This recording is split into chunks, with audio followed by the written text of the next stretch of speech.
में वो प्रमाण है बीजेपी के तमाम। आप कौन से इलाके से टिकट चाहते थे?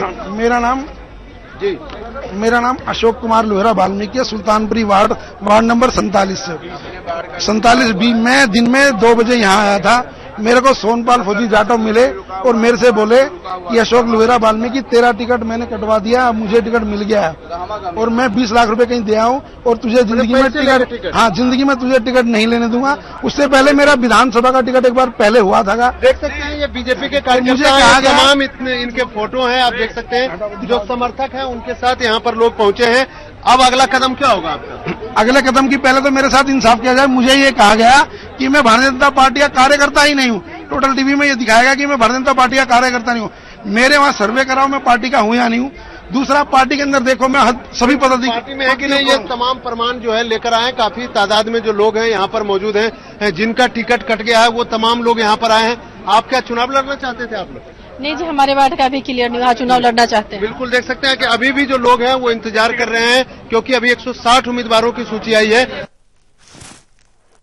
प्रभाकर हमारे साथ और ज्यादा जानकारी के साथ जुड़ गए हैं। प्रभाकर, बहुत बड़ा आरोप यहाँ पर ये कार्यकर्ता लगा रहे हैं, टिकट लेने के लिए पैसा ऑफर किया जाता है और इन्होंने कहा है कि जिन्होंने ज्यादा पैसा दिया उन्हें टिकट मिला है। क्या कहा जाए?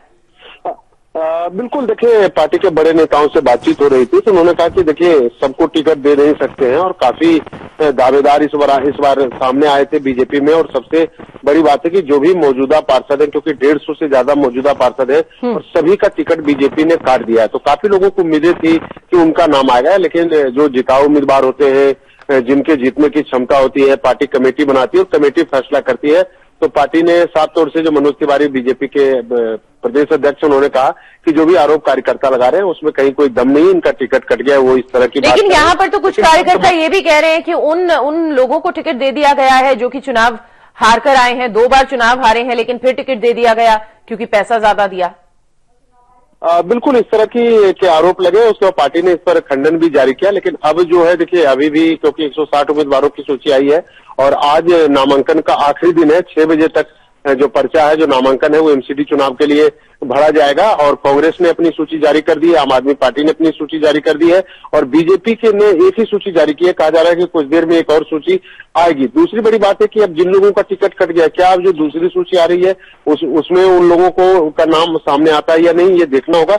लेकिन आज का दिन काफी अहम है क्योंकि नामांकन का आज आखिरी दिन है और करीब ज्यादातर जो उम्मीदवार हैं वो आज अपना पर्चा दाखिल करेंगे। तो बीजेपी के सामने एक बड़ी चुनौती, एक तो सभी मौजूदा पार्षदों का टिकट काट दिया है बीजेपी ने और नए चेहरों पर दाव लगाया है बीजेपी ने। तो अब देखना होगा, क्योंकि जिस तरह से कार्यकर्ता नाराजगी जता रहे हैं, क्या बाकी वो अपने भले ही प्रभाकर मनोज तिवारी उन सभी आरोपों को खारिज कर रहे हों जो यहाँ पर कार्यकर्ता लगा रहे हैं, लेकिन कहीं ना कहीं कोई बात तो है जो वो ये आरोप लगा रहे हैं। तो ऐसे में क्या ये उम्मीद की जा सकती है, जो लिस्ट अब जारी होनी है, इन आरोपों को देखते हुए कहीं ना कहीं इन लोगों का भी ख्याल रखा जा सकता है? बिल्कुल, देखिए क्योंकि अब ये जिस इलाके से टिकट की मांग कर रहे हैं उस इलाके के ऑफिशियल जो आधिकारिक उम्मीदवार हैं उनकी घोषणा हो गई है। लेकिन अब क्या दूसरे बाद में इन लोगों को शिफ्ट किया जा सकता है, वहां से इनको उम्मीदवार बनाया जा सकता है, ये देखना होगा। हमें कुछ इंतजार करना होगा क्योंकि कहा जा रहा है 10 बजे तक बीजेपी की एक और सूची आने वाली है। जी, 10 बजे तक बीजेपी की और सूची आएगी और हो सकता है, कुछ उम्मीद इन लोगों को शायद है कि उनका नाम कहीं ना कहीं होगा। किसी तरह से उनके ख्याल रखने की भी कोशिश की जाएगी। बहुत बहुत शुक्रिया प्रभाकर इस तमाम जानकारी के लिए। आपका आगे के अपडेट के लिए हम आपके पास लौटेंगे, लेकिन फिलहाल आपको बता दें कि दिल्ली में एमसीडी चुनाव के लिए कांग्रेस ने दूसरी लिस्ट भी जारी कर दी है और इस लिस्ट में 127 उम्मीदवारों के नाम शामिल हैं। इससे पहले कांग्रेस ने 140 उम्मीदवारों की पहली लिस्ट जारी की थी, जिसमें उसने 119 नए उम्मीदवार उतारे थे। यानी कांग्रेस अब तक कुल 267 उम्मीदवारों की लिस्ट जारी कर चुकी है। समय संवाददाता नीरज कुमार हमारे साथ और ज्यादा जानकारी के साथ जुड़ रहे हैं। नीरज, क्या कहा जाए, कांग्रेस की दूसरी लिस्ट भी जारी हो गई है, पूरी तरह से जुट गई है अब कांग्रेस और कमर कस चुकी है चुनाव लड़ने के लिए। नीरज से हम बात करेंगे, लेकिन दूसरी लिस्ट जिसमें 127 उम्मीदवारों के नाम है कांग्रेस की तरफ से, वो जारी कर दी गई है। कांग्रेस ने अब तक 267 उम्मीदवारों की लिस्ट जारी की है। पहली लिस्ट में 140 उम्मीदवारों के नाम थे और कांग्रेस की अब सेकंड लिस्ट भी जारी हो गई है। दिल्ली में एमसीडी चुनाव है जिसके लिए कांग्रेस ने अपनी तरफ से पूरी कमर कस ली है। दूसरी लिस्ट जारी कर दी गई है। 127 उम्मीदवारों के नाम इस दूसरी लिस्ट में है कांग्रेस के। कुल मिलाकर अब तक 267 उम्मीदवारों के नाम जारी किए जा चुके हैं। एमसीडी चुनावों को लेकर कांग्रेस की ये तैयारी, कांग्रेस की ये लिस्ट। नीरज हमारे साथ एक बार फिर से जुड़ गए हैं, उनके पास चलते हैं। नीरज, कांग्रेस पूरी तरह से तैयार चुनाव लड़ने के लिए, सेकंड लिस्ट भी जारी कर दी गई है।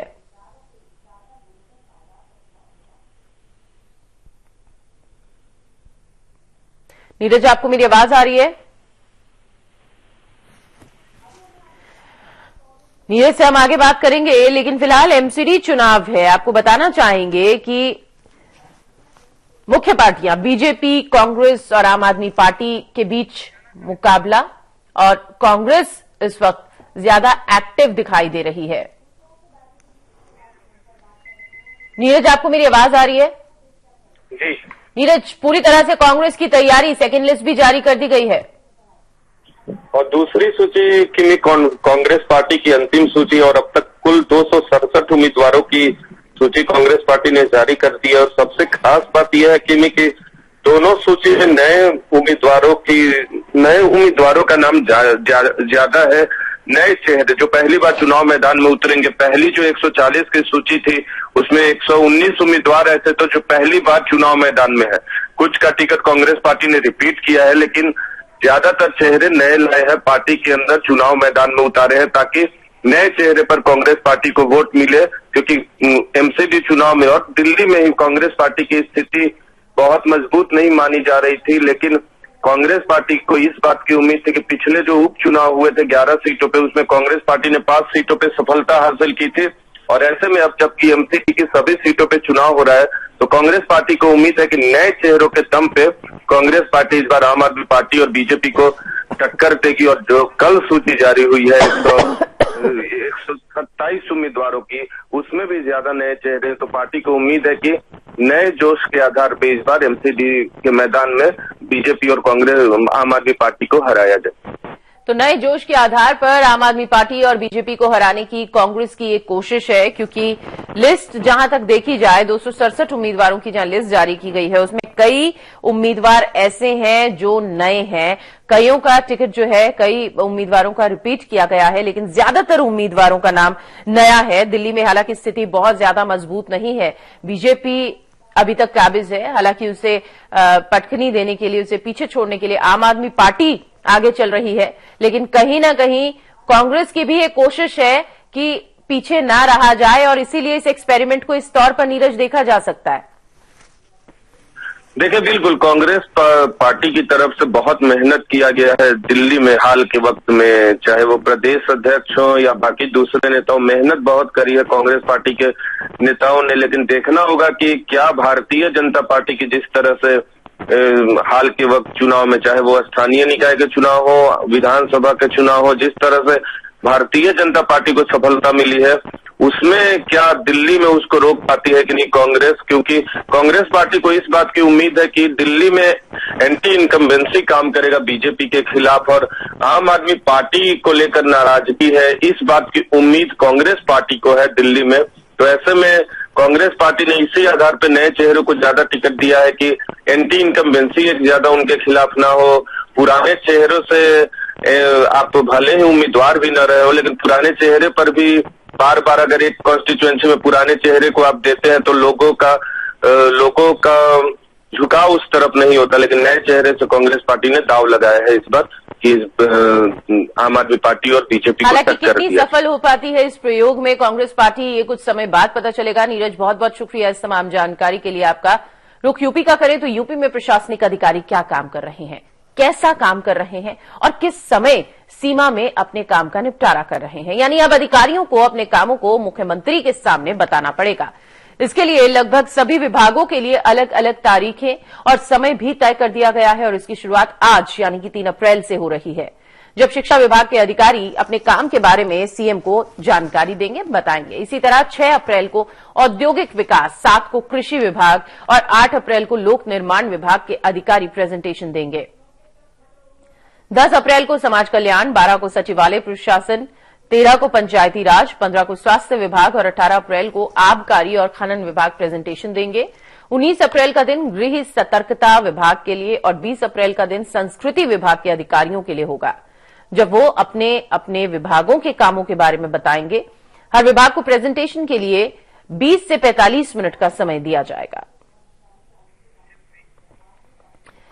शिल्पी सेन, समय संवाददाता, हमारे साथ और ज्यादा जानकारी के साथ जुड़ गई हैं। शिल्पी, बहुत ही एक्टिव दिखाई दे रहे हैं सीएम योगी। जिस तरह की ये बात आ रही है कि हर विभाग के लिए टाइम और तारीख तय की गई है कि उन्हें अपना प्रेजेंटेशन देना होगा और ब्यौरा देना होगा कि कितने समय में कौन सा काम इन्होंने किया है, किस तरह से इसे देखा जाए। बिल्कुल, देखिए, सूबे के मुख्यमंत्री योगी आदित्यनाथ इस बारे में एक्टिव दिखाई पड़ रहे हैं कि जो सरकारी कामकाज है उसमें तेजी आए, उसमें गति आए और इसके साथ ही बीजेपी ने संकल्प पत्र में जो वादे किए थे उनको पूरा करने की दिशा में सरकार जल्द से जल्द काम करे। इसके लिए आज हम कह सकते हैं कि ऑफिसर्स की पहली परीक्षा मुख्यमंत्री के सामने होगी, क्योंकि समय दिया गया है आज से प्रेजेंटेशन का हर विभाग को। आज बेसिक, माध्यमिक, प्राविधिक शिक्षा और उच्च शिक्षा विभाग का प्रेजेंटेशन है। ऐसे में हम कह सकते हैं कि जो अफसर हैं इन विभागों के, उनके लिए आज परीक्षा की घड़ी है, क्योंकि उनको जहां पिछले समय में क्या हुआ, पिछले बजट का क्या हुआ, इसका प्रेजेंटेशन देना होगा। वहीं खासतौर पर जो बीजेपी का संकल्प पत्र है उसमें जिस तरह से बीजेपी ने वादा किया है इस विभाग के तहत, ऐसे में उसको लेकर भी प्रेजेंटेशन के लिए कार्य योजना देनी होगी प्रेजेंटेशन में कि वो क्या करेंगे और किस तरह से वो हो सकता है। मुख्यमंत्री खुद इस प्रेजेंटेशन को देखेंगे तो हम कह सकते हैं कि एक बहुत ही अलग तरह की कार्य संस्कृति है, लेकिन जो अफसर है उनकी भी परीक्षा आज हो जाएगी। अफसरों की भी परीक्षा हो जाएगी और कहीं ना कहीं अफसरों से, अगर अफसरों की बात की जाए तो कहीं ना कहीं उनके ऊपर भी ये प्रेशर होगा, क्योंकि पहले कभी ऐसा नहीं हुआ जिस तरह से सीएम यहां पर जिस तरीके से काम कर रहे हैं, क्योंकि संकल्प पत्र में जो वादे किए गए हैं उन्हें पूरा करने की दिशा में इसे एक बेहद अच्छा कदम माना जा रहा है। शुक्रिया शिल्पी इस तमाम जानकारी के लिए आपका। और आपको बता दें कि लखनऊ यूपी सरकार की पहली कैबिनेट बैठक 4 अप्रैल शाम 5 बजे हो सकती है। आपको बता दें कि इस बैठक में किसानों की कर्ज माफी की भी घोषणा हो सकती है और इसकी जानकारी स्वास्थ्य मंत्री और सरकार के प्रवक्ता सिद्धार्थनाथ सिंह ने दी है। विजन तो साफ है हमारा, जो हमारा संकल्प है वही हमारा विजन है और वो एक होलिस्टिक विजन है जिसमें हर प्रकार के जो होते हैं किसानों के लिए जो समस्या यहाँ पे रही है, युवाओं के लिए रही है, महिलाओं के लिए है, उद्योग जगत के लिए रही है, युवाओं के लिए नौकरियां कैसे उत्पन्न हो, इन सभी चीजों को लेके हम लोग की चिंता और हमारा संकल्प पत्र उस दिशा में दिशा भी देता है और उस पर हम लोग को काम करने का जो हमारी प्रतिबद्धता है वो भी हम लोग कर रहे हैं। कैबिनेट मीटिंग का एजेंडा मेरे पास नहीं है, मगर आज मुख्यमंत्री जी ने बताया कि कैबिनेट मीटिंग हम लोग की 4 तारीख को शाम के 5 बजे होगी। समाजवादी पार्टी की कलह कम होने की बजाय अब बढ़ती जा रही है। जी हां, मुलायम सिंह यादव के बाद अब शिवपाल यादव ने भी अखिलेश पर निशाना साधा है। शिवपाल ने यह कहा है कि जो अपने मां बाप का सम्मान नहीं करता वो जीवन में तरक्की नहीं कर सकता। उन्होंने कहा कि नई पीढ़ी को पीड़ा नहीं देनी चाहिए, उन्हें संस्कार और नैतिकता पर चलना चाहिए। इससे पहले मुलायम ने अखिलेश पर हमला बोलते हुए कहा था कि जो बाप का नहीं हुआ वो किसी का नहीं हो सकता और पूरे जीवन में उनका इतना अपमान कभी नहीं हुआ।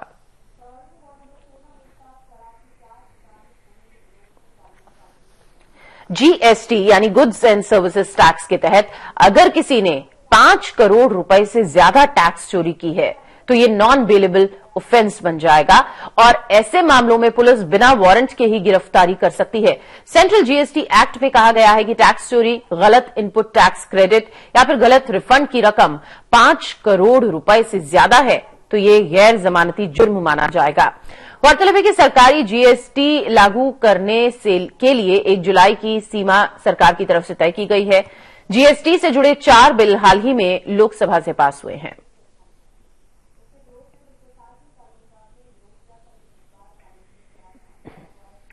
सरकार ने आरटीआई यानी राइट टू इन्फॉर्मेशन के लिए अब नए रूल्स तैयार किए हैं। ये आरटीआई एप्लीकेशंस कंप्लेंट और अपील से जुड़े हैं।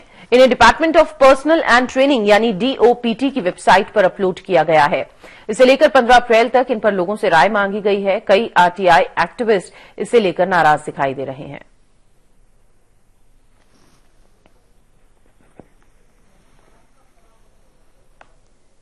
और मध्य प्रदेश के भिंड में वीवीपैट मामले के बाद चुनाव आयोग ने भिंड के कलेक्टर, एसपी,